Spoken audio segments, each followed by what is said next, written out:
I'm Pat Mayo with your Week 1 DraftKings picks, the stacks to target. Game stacks, team stacks, receiver, maybe running back stacks, potentially. There are a few that actually do qualify for that. So we'll try to find some expensive ones and some cheap ones. The one that everyone wants to play, but probably cannot because of pricing or the rest of their lineup is not looking great. Although you can find the dumpster diving wide receiver video up on the DraftKings YouTube channel right now if you do want to play the Chiefs stack. And that one's pretty easy. Mahomes, Hill, Kelsey. Doesn't leave you a whole much. In the bring back, I guess, I mean, Chubb is so expensive that's even tough. It would have to be like Landry or Odell Beckham if you had wanted like some modicum of stability in the rest of your lineup. That one's really expensive and I expect it to be popular. Here are a few that I really like though that are some cheaper prices that do allow you to pay up at running back if you still wanted to.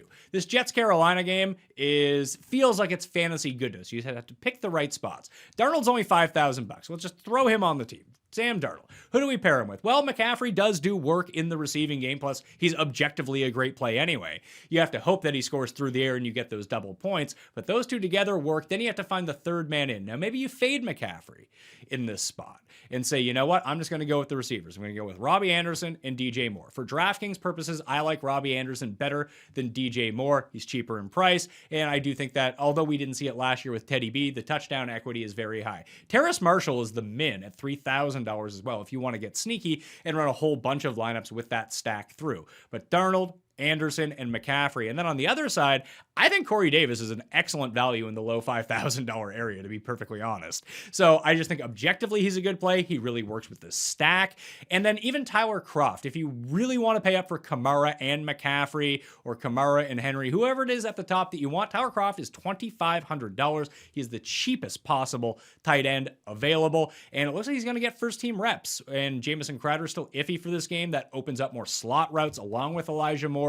Expect him to be playing catch up, expect him to be on the field. So Davis and Kroft, cheap. Darnold, cheap. McCaffrey, expensive if you want to use him. And Robbie Anderson's right in that mid-tier. Those 5 players can make a mega stack from that game that not a ton of players are going to be targeting. That's a 45 on DraftKings Sportsbook as a game total. I think it goes over. And that's why I want to stack it up. The other stack that I'm looking at right now is sort of a low-end, high-end type stack. And it's the Philly-Atlanta game. Atlanta's defense at $2,000. Viable, by the way. Not a part of this stack, but if you were just playing a one-off, they're cheap and they should score some points because Jalen Hurts is going to run into some sacks. So it's a good floor. But I love Jalen Hurts this week. They are dogs on the road by 3 points at DraftKings Sportsbook right now, but he is one of the few quarterbacks available in any slate, but especially on this one, with the potential to throw for 300 yards and rush for 100. We're looking for that maximum upside. I'm not saying that's what he's going to do this week. That is what I'm hoping he does at the top end of his range of outcomes. If that's the case, he has some pretty good pairing options. Not Miles Sanders because he doesn't catch the ball enough.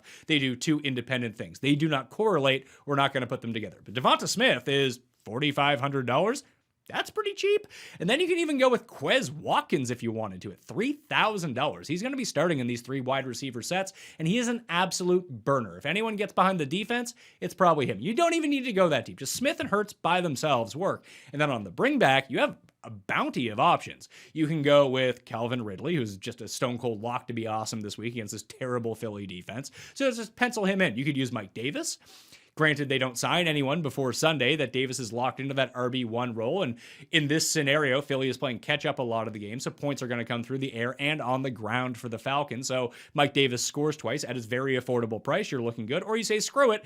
I think they do everything through the air and it's very concentrated. Calvin Ridley and Kyle Pitts is only $4,400. So it's a great way to work 2 rookies into a game that could very well be massively underpriced. Like if we look back in week 8 and see the 2 prices on Pitts and Smith, I'm like, oh my God, they were $2,000 cheaper than where they should be. At least you get ahead of the curve at this point and you correlate that entire game together, which features 2 teams that play relatively little defense. And it's not one that's going to be uber popular as a game stack this week on DraftKings.